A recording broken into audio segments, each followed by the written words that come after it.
Hey guys, it's Cheryl, and this past winter break I had a once-in-a-lifetime opportunity to go to Israel for a school trip. Even though I've been back for over a week now, everything is still fresh in my mind. While the trip's main focus was on the startup ecosystem, we learned about the culture by visiting historical sites, museums, and schools. First, I'm going to show and talk about the historical sites we visited. We entered through Jaffa Gate to walk through the old city of Jerusalem as well as the different quarters. First stop here is the Christian quarter. Now, what's interesting is that a lot of different denominations try to claim their part of biblical history here, such as the Dormition Abbey, which is believed to be the place where Mary, mother of Jesus, died. Next stop is the Jewish quarters, where there are many synagogues, and we also got a great view of the Dome of the Rock. We cut our way through the Muslim quarter, through this market, to get to the Holy Church of Sepulchre. Now, on the inside of the Sepulchre, the church is divided by different denominations, and it's obvious based on their artwork.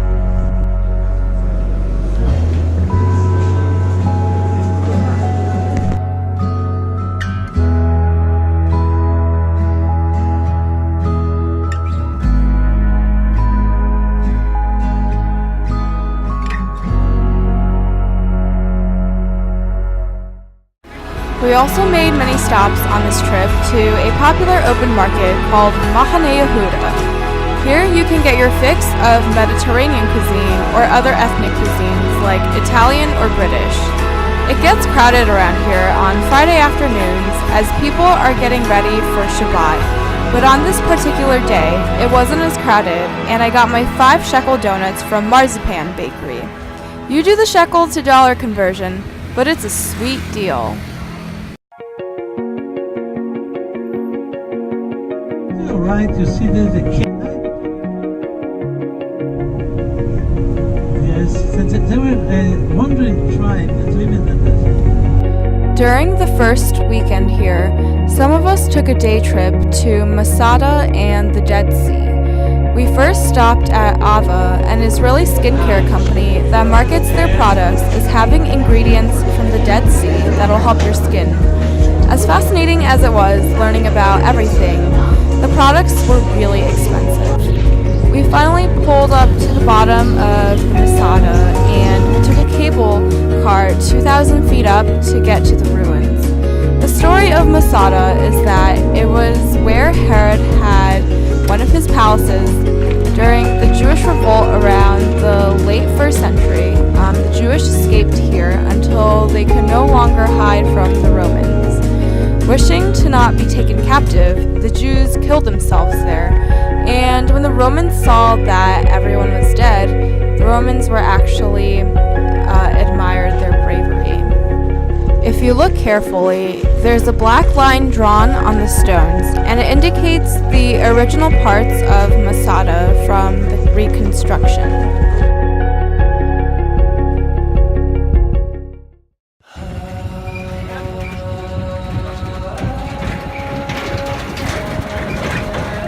After walking around Masada, we went back down to go to the Dead Sea. Now, keeping in mind, it's January, so it was still a little bit chilly, although it was in the 60s that day. People went swimming, but I felt comfortable just soaking my feet in the salt water because I did not want to risk getting sick for the rest of the trip.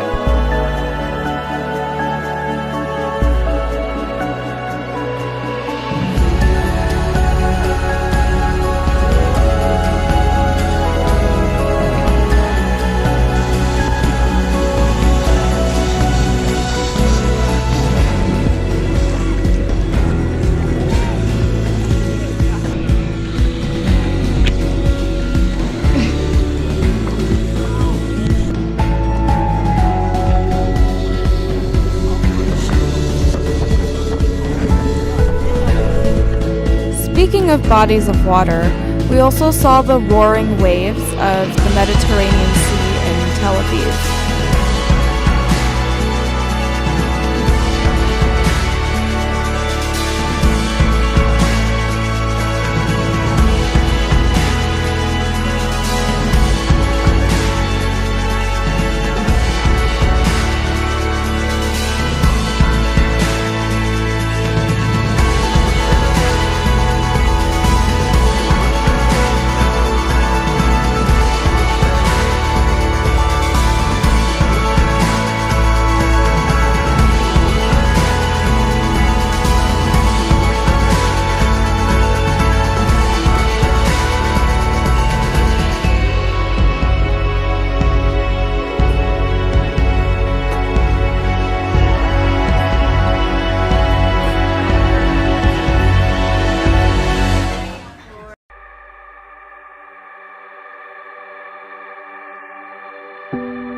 Like I mentioned earlier, the main purpose of this trip was to understand how to do business in Israel.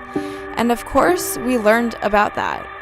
We met people like Bob Rosenshine, the founder of Answers.com, Shirin Nator Hafi, the principal of the Arab ORT School for Science and Engineering in Lod, and spontaneously met a Rutgers alum at Mass Challenge, a startup accelerator.